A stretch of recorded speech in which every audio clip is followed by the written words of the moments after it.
Olá, bom dia. 2019 está terminando e foi um ano em que a desigualdade de gênero aumentou no mundo todo. E sabe quando ela vai acabar? Em 2276, daqui a 257 anos. É o que diz o Fórum Econômico Mundial. O estudo, feito em 153 países, traz dados sobre a paridade entre homens e mulheres em diversas áreas. E hoje, essa é a nossa discussão.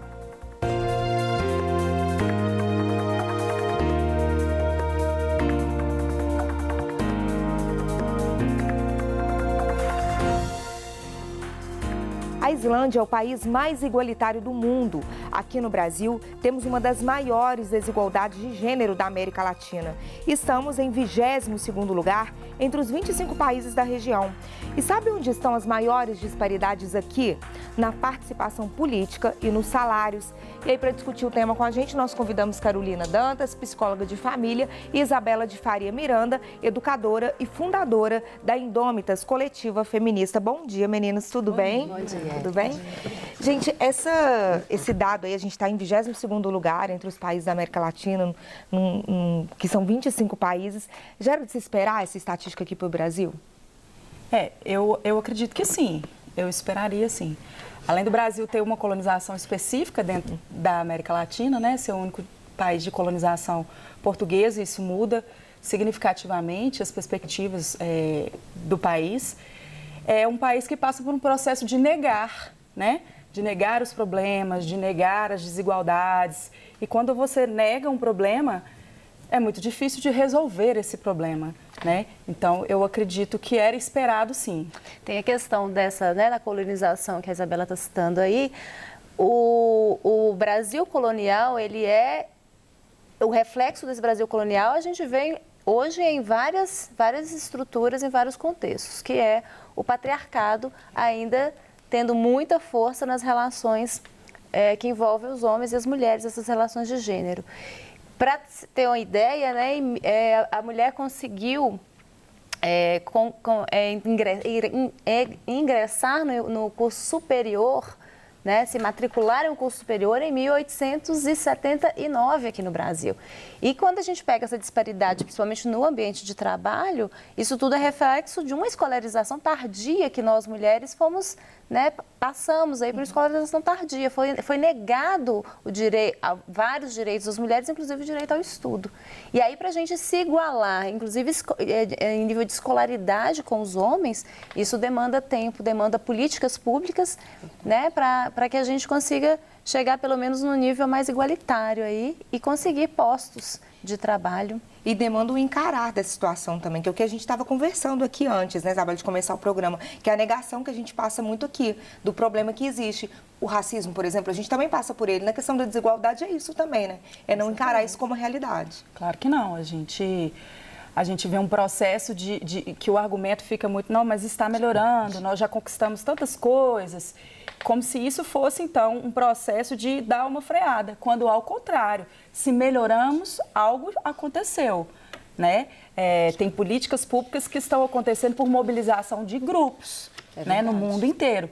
E aí, né, onde nós nomeamos especificamente, são mulheres feministas que, com essa pauta, têm levantado essas discussões pela luta pela igualdade entre gêneros. E não dá para a gente não citar o retrocesso que todos, né, aqui na América Latina, mas também na Europa, a gente vive um momento de retrocesso, inclusive nessas políticas mais afirmativas, que é a política racial, mas também a política que envolve os direitos igualitários entre homens e mulheres.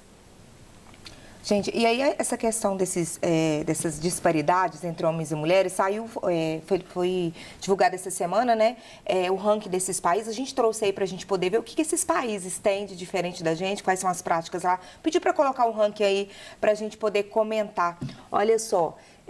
Os países nórdicos continuam a dar um exemplo em termos de igualdade, né? A Islândia está em primeiro lugar, é o país mais igualitário do mundo. Aí está seguido pela Noruega, Finlândia e Suécia. Entre as outras 10 principais economias estão a Nicarágua, Nova Zelândia, Irlanda, Espanha, Ruanda e Alemanha. Ruanda e Alemanha. Olha, vamos fazer 2 comentários aqui. Primeiro da Islândia. Por que a Islândia aí lidera esse ranking? A Islândia, primeiro, é um país nórdico, de colonização totalmente diferente, um país pequeno, um país, assim, né, sem os interesses econômicos do fluxo europeu, como foi o Brasil, as Américas e o continente africano. É um país também que ele é percursor, ele determinou que homens e mulheres recebessem o mesmo valor, foi o primeiro país no mundo a determinar isso, né? E recentemente eles ainda inverteram esse ônus falando que a mulher não tem que provar que ela recebia menos. Cabe à empresa provar que ela recebia menos por algum motivo específico. Então, ele inverteu isso. Então, a alegação da desigualdade agora passa para a empresa o ônus de provar isso. Então, eu acho que, dentre várias outras políticas Sim. que são, né, que esse país é percursor. E, paralelamente a isso, temos aí a criação mais igualitária entre meninos e meninas, porque a base de toda a desigualdade de gênero, ela está ainda no machismo, né? Em ver a mulher numa posição inferior aos homens ou numa condição que dá a ela direitos e deveres diferentes, mas não só diferentes, mas desiguais. E aí, quando a gente trabalha na base, nessa criação, meninos e meninas, de forma mais igualitária, as chances desse país enxergar homens e mulheres com o mesmo potencial, com os mesmos direitos e respeitando as devidas diferenças, que isso é a questão da equidade, né? Homens e mulheres devem ser tratados iguais, respeitando as devidas diferenças. Então, quando essa criação igualitária, que na Islândia provavelmente é muito mais feita com muito menos estereótipos que no Brasil, entre o que é de menino, o que é de menina, o que a menina pode, o que o menino não pode, isso repercute na vida adulta, inclusive em todo o sistema ali de trabalho, nas empresas, tanto na família quanto nas empresas. São desdobramentos dessa educação. São desdobramentos dessa educação, porque o gênero, hoje, se a gente vê, inclusive no Brasil, é tratado como uma aberração. Se a gente joga, né, no principal canal aí, que é o Google, a gente vai encontrar um canal de extrema desinformação sobre o que é gênero. E o gênero nada mais é que uma construção social do que é ser homem e mulher numa sociedade. O Brasil ainda encara uma forma muito estereotipada entre o que é ser homem e o que é ser mulher. Mulher é esse modelo rígido aqui, que não pode ultrapassar essas barreiras, e os homens ainda estão nessa relação em desigualdade, numa posição de superioridade. Sim. Em países europeus, né, em continentes mais avançados, aí, inclusive devido a colonizações diferentes, o patriarcado não teve tanta força quanto no Brasil, esses estereótipos já não são tão rigorosos e já não operam com tanta força quanto aqui. Cada vez menos aceitos, né? Vamos voltar ao ranking aí, que eu queria fazer um outro comentário com vocês. Pedir para voltar o ranking aí do fórum. Olha só, a gente tem a Nicarágua ali em 5º lugar, né? É um país da América, né? Fica na América Central. E aí, o que vocês destacariam nesse ranking, considerando o país também, o Brasil também aí? O que vocês diriam? A Nicarágua também é um país pequeno, né?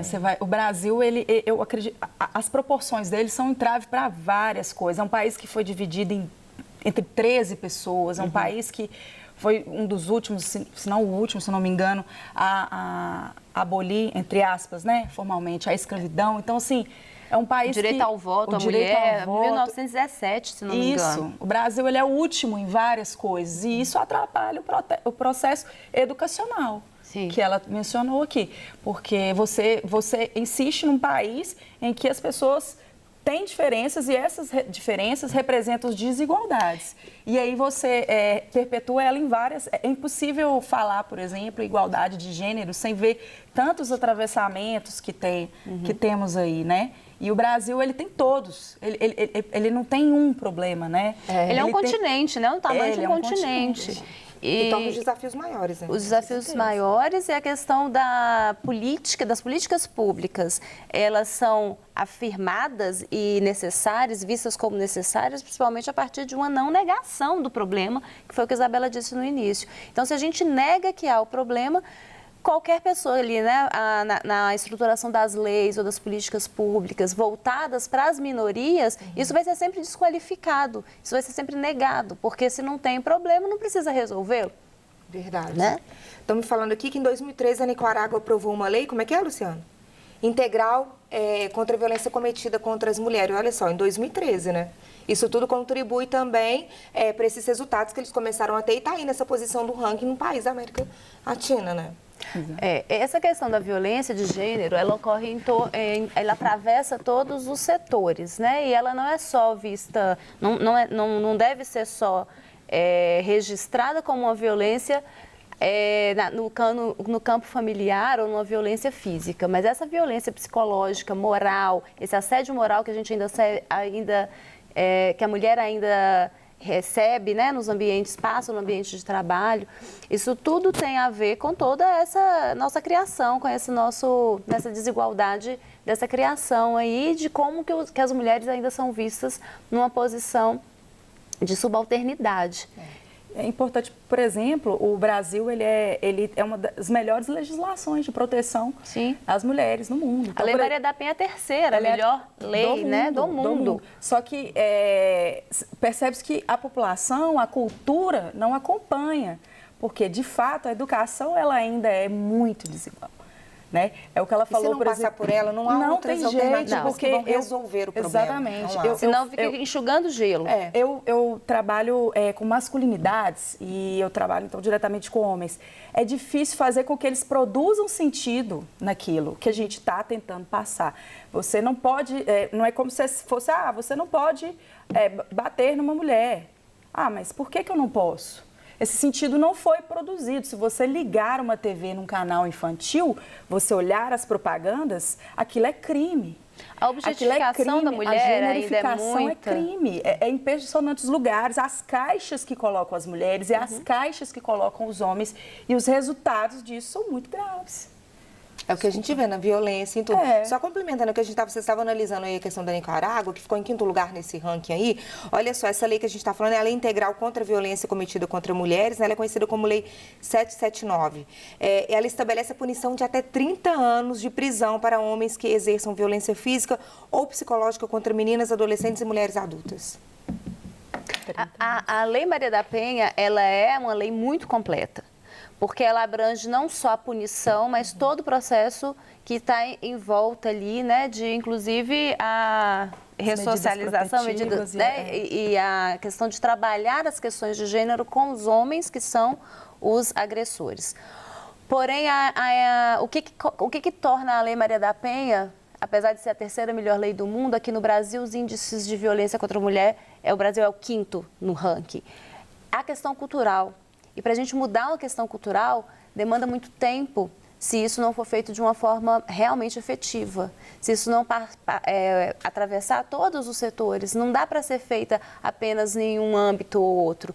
Tem que ser uma mudança em todos os âmbitos, desde o ambiente do trabalho, mas também em casa, mas também nas relações afetivas.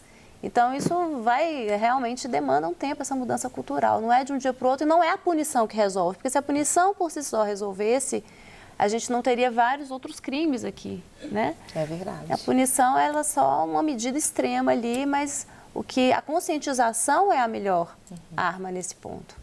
Verdade, gente. Vamos ter que chamar um intervalo aqui rapidinho. Estamos alongando aqui na conversa, né? Mas é um tempo pessoal participar com a gente também. Tá. Se alguém tiver alguma dúvida, quiser colocar alguma questão aqui, daqui a pouco a gente volta falando mais sobre esses dados que foram divulgados essa semana pelo Fórum, ok? Nosso telefone é o 31 98272 7293 e a gente volta já. Eu entrei.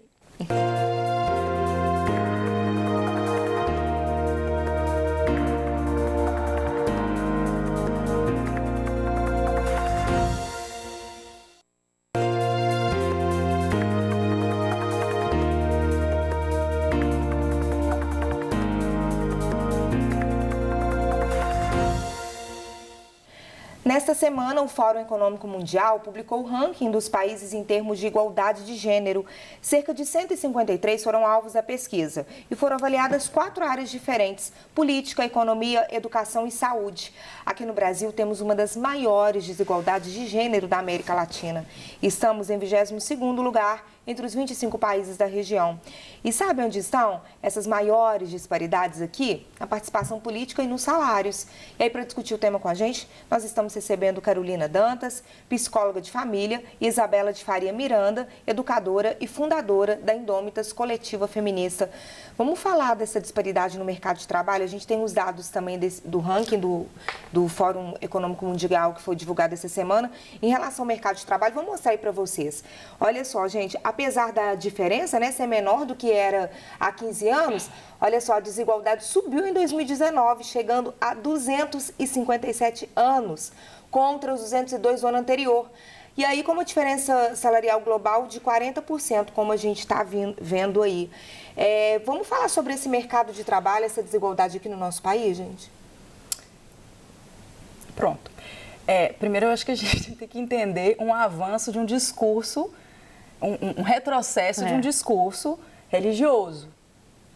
Né? E esse discurso, ele sim volta a mulher para casa. Mulher então, para espaço doméstico. Espaço doméstico. Então, não tem como não esperar esse tipo de resultado, né? Então, veja que tudo melhorou, exceto o mercado de trabalho. E aí, no Brasil, especificamente, mais uma vez, as mulheres, culturalmente, as mulheres, elas têm várias outras atividades, não necessariamente aquelas formais que nós vamos identificar no mercado de trabalho, não aquelas que nós vamos identificar como motores econômicos, mas elas estão sustentando as suas famílias sozinhas há muito tempo. Então, agora, talvez não passe por essa renda formal ou por essa renda que requeira até atenção econômica, pois deveria. E aí, mas a verdade é que nós já somos os motores desse país. Essa estrutura econômica passa pela renda da mulher. Sim. Nós já chefiamos a maior parte dos lares. A disparidade nesse mercado, a Isabela trouxe uma coisa muito importante, que é esse retrocesso, inclusive amparado, né, em crenças e discursos machistas de que mulher tem que ganhar menos, inclusive porque engravida. Então, essa nossa carga da gestação, ela coloca a mulher cada vez menos em grau de disparidade cada vez maior entre a escolha de um homem ou uma mulher para um posto de trabalho, inclusive para os altos cargos, para ela abraçar esse cargo é exigido não ter filhos, né? É exigido não participar da vida doméstica. Então, a mulher entrou no mercado de trabalho e o homem não se apropriou do espaço doméstico. E quando a mulher se apropria do espaço que é, né, ainda visto como masculino, ela precisa abdicar do espaço doméstico. Então, continua com esse muro aí entre o espaço doméstico e o ambiente de trabalho. E quem vai voltar para casa quando um filho nasce? Quem vai voltar? Apesar de ganhar muitas vezes até mais que o homem, é a mulher que volta. Quem volta para casa é a mulher. É verdade. Gente, bom, e como nós vimos aí, né, o desafio da desigualdade entre homens e mulheres no mercado de trabalho está bem longe, né, de ter uma solução no mundo. Vamos acompanhar agora uma reportagem da TV Cultura? Bruno e Ricardo ocupam o mesmo cargo nessa multinacional. Os salários dos gerentes é igual. E o pagamento de bônus depende apenas do desempenho de cada profissional. A empresa tem uma filosofia de igualdade de oportunidades. A empresa ela tenta tornar o mais transparente possível para que as pessoas se sintam seguras e confiantes na liderança, para que esse senso de injustiça não seja realmente espalhado aí na cultura da empresa. Eu acho que é reconfortante você recuperar um problema que é histórico, é você se posicionar em um contexto onde a justiça é de fato aplicada, onde a justiça de fato acontece. A igualdade de gênero que encontramos nessa empresa é uma exceção no mundo. E se a previsão do Fórum Econômico Mundial estiver certa, nem eu nem você estaremos aqui para ver homens e mulheres ganhando o mesmo salário no mercado de trabalho. É que isso só deve acontecer daqui a 257 anos. Entre 153 países, a Islândia é a nação mais igualitária atualmente, seguida pela Noruega, Finlândia e Suécia. De acordo com o relatório anual do Fórum Econômico, que estuda a paridade entre homens e mulheres nas áreas de educação, saúde, trabalho e política, houve melhorias em todos os setores, exceto no trabalhista, onde a diferença salarial global é de 40%. Pelo relatório, o Brasil subiu 3 posições no ranking, na comparação com o ano passado, ficando no 92º lugar. Apesar da melhora, apresentamos uma das maiores desigualdades de gênero da América Latina, ocupando o 22º lugar entre 25 países da região. Por aqui, a paridade vai demorar pelo menos 59 anos para acontecer. A baixa proporção de mulheres em cargos gerenciais, o congelamento de seus salários e a baixa participação na força de trabalho e na renda explicam, segundo o relatório, a desigualdade de gênero. Quando foi contratada, a Mariane era a única mulher entre todos os diretores homens da multinacional. Foi promovida a vice-presidente de recursos humanos e mudou a cultura da empresa. Hoje, 23% dos diretores são mulheres. Em 2 anos, ela quer chegar a 50%. Na América Latina, principalmente, a cultura é uma cultura que não ajuda a mulher que trabalha, né? As responsabilidades domésticas, às vezes, elas não são equilibradas, porque tem um pouco, né, do viés da cultura de que quem tem que cuidar da casa é a mulher, quem tem que cuidar dos filhos é a mulher, né? E a gente pega e garante que elas tenham um apoio de uma mulher executiva que sabe do que ela está falando, que sabe da dor dela e está ali ajudando ela a se desenvolver na carreira. O que a gente estava falando aí, né, dessa questão Sim. de tirar a mulher do mercado para dentro de casa, enfim, toda essa discussão que a gente fez no programa de hoje, inclusive, gente, esses dados, o que isso mexe com a nossa saúde emocional? Como que a gente está emocionalmente? Pois é, Érica, nós estamos extremamente estressadas, ansiosas, sobrecarregadas. As mulheres estão à beira de um surto psicótico, porque não tem uma igualdade na divisão, né, das tarefas. Há uma injustiça aí na divisão das tarefas e uma cobrança da mulher ser 100% no ambiente de trabalho para não ser demitida, para provar cada vez mais que ela pode como homem, que ela dá conta como um homem, e a exigência de ser 100% dentro de casa também, porque tem que ser uma mãe perfeita, tem que ser uma dona de casa que preza por toda a organização do lar. Isso tem nome, se chama carga mental. E essa carga mental que a gente está carregando tem muita responsabilidade dos homens que ainda estão no espaço muito privilegiado de quem não se sente, né, no dever de dividir igualmente essas tarefas com a gente. Quando eu escuto, vejo reportagens como essa, eu fico pensando 2 coisas. Primeiro que é muito bonito, né, o discurso de muitas empresas, a missão, os valores, quando você vai lá ver, é muito bonito no papel, na burocracia ali. Na prática, as perguntas ainda continuam as mesmas na entrevista. Você quer ter filho nos próximos anos? Né? Se seu filho adoece, quem vai buscar? Você tem alguém para ficar com seu filho, para levar no médico, para levar no pediatra? Essas perguntas já vêm numa intimidação da mulher, inclusive, de aceitar. Para a mulher. Os homens não são submetidos. A desigualdade na entrevista ainda acontece na maioria das empresas. Embora os filhos sejam dos dois, né? Embora os filhos sejam dos dois. Esse descompromisso da paternalidade, ele é legalizado, inclusive, na nossa cultura, né? E um outro ponto é que isso tudo vai gerando esse peso, né, essa necessidade da mulher entre estar doando seu tempo, sua disponibilidade ali no ambiente de trabalho, mas ao mesmo tempo estar ali pensando na casa, na organização da casa, o que tem que comer, o que não tem. É verdade. Isabela, a gente, além de ser educadora, você é fundadora da Indômitas. O que é a Indômitas? Explica pra gente. Eu vou pegar um viés da Indômitas que casa muito com o que minha colega falou aqui. Indômitas não quer ocupar o espaço do homem. A gente já descobriu que essa estrutura existente patriarcal, ela sempre vai segregar pessoas. Então, a Indômitas é sobre a construção de uma sociedade mais justa e igualitária. Quer dizer que homens e mulheres têm valores iguais, valores humanos iguais, e que as particularidades de cada um e de cada uma devem ser respeitadas. Por exemplo, no ambiente de trabalho.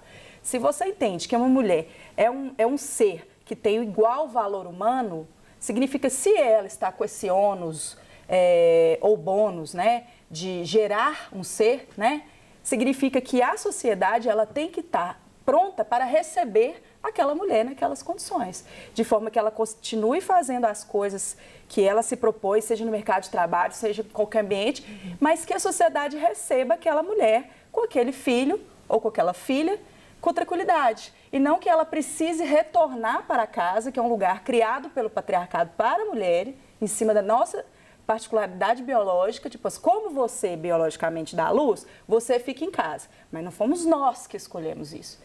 Significa que se a gente fala de uma sociedade feminista, por exemplo, a gente fala de uma sociedade em que eu vou ali e o meu filho é um filho que vai ser cuidado por aquela coletividade, pelo pai, pela mãe, e eu não preciso sequer ficar em casa se eu não quiser. E que eu possa amamentar, que eu possa... Então, a Indômitas, ela é esse perfil de construção, de ocupação de espaço, fomentar projetos e iniciativas já realizados por mulher na área de promoção da igualdade entre gêneros. Que é o que a gente está conversando aqui hoje, né? Gente, muito obrigada pela participação, viu? Obrigada e vocês um ótimo dia. Obrigada a você pela companhia, um ótimo dia, até amanhã.